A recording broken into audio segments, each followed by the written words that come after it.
18वां पारा 13 से 14 रुकू की तिलावत करना अल्लाह पाक अपनी बारगाह में कबूल और मंजूर करे और मुझे सही पढ़ने की तौफीक दे। औज़ु बिल्लाहि मिनश्शैतानिर्रजीम। बिस्मिल्लाहिर्रहमानिर्रहीम। या अय्युहल्लज़ीना आमनू लियस्तअज़िनकुमुल्लज़ीना मलकत أيمانكم والذين لم يبلغوا الحلم منكم 3 مرات من قبل صلاة الفجر وحين تضعون ثيابكم من الظاهرة الغيرة ومن بعد صلاة العشاء 3 عورات لكم ليس عليكم ولا عليهم جناح بعدهن طوافون عليكم بعضكم على بعض كذلك يبين الله لكم الآيات والله عليم حكيم. وإذا بلغ الأطفال منكم الحلم فليستأذنوا كما استأذن الذين من قبلهم كذلك يبين الله لكم آياته والله عليم حكيم. والقواعد من النساء التي لا يرجون نكاحا فليس عليهن جناح أن يضعن ثيابهن غير متبرجات بزينة وأن يستعففن خير لهن والله سميع عليم. ليس على أعمى حرج ولا على الأعرج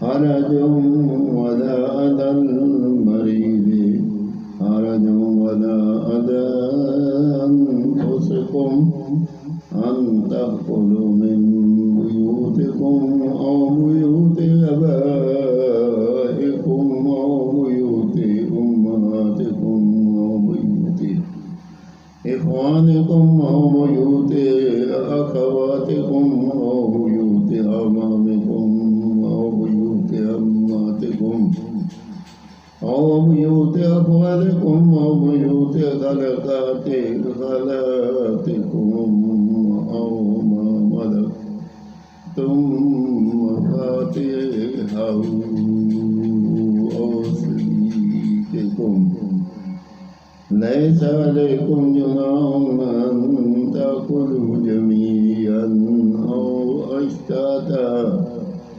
فإذا دخلتم بيوتا فسلموا على أنفسكم تحية من عند الله مباركات طيبات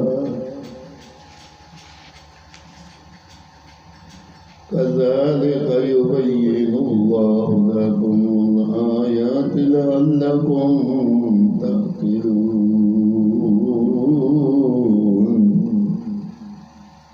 18वां पारा 13 से 14 रुकू की तिलावत मैंने पढ़ी। या अल्लाह पाक अपनी बारगाह में कबूल और मंजूर कर। या रहमान या रहीम हज़रत पाक नबी करीम सल्लल्लाहु अलैहि वसल्लम का दुनिया में भी दीदार और आखिरत में भी दीदार। या अल्लाह पाक तेरा दीदार नसीब हो।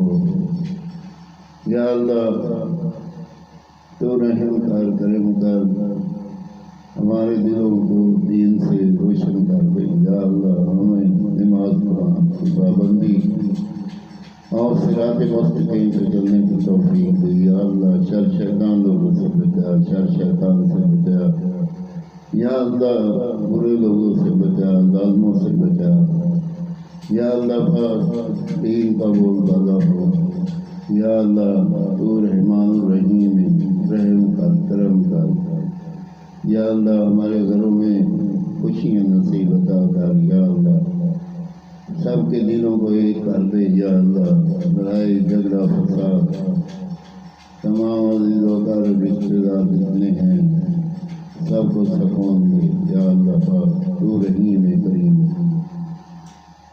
کسی کا محتاج نہیں کرنا یا اللہ، بزرگوں کی خدمت کرنے کا موقع ملے یا اللہ، ہمارے والدین کو بخشش کر یا اللہ، آگے ان کے والدین کی بھی بخشش کر، آگے ان کے والدین کی بھی بخشش کر یا رحیم یا کریم۔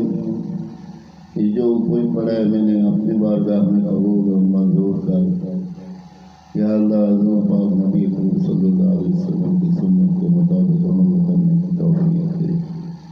جب دنیا فانی سے رخصت ہو، ہماری زبان پہ بات لا الہ الا اللہ محمد رسول اللہ صلی اللہ علیہ وسلم۔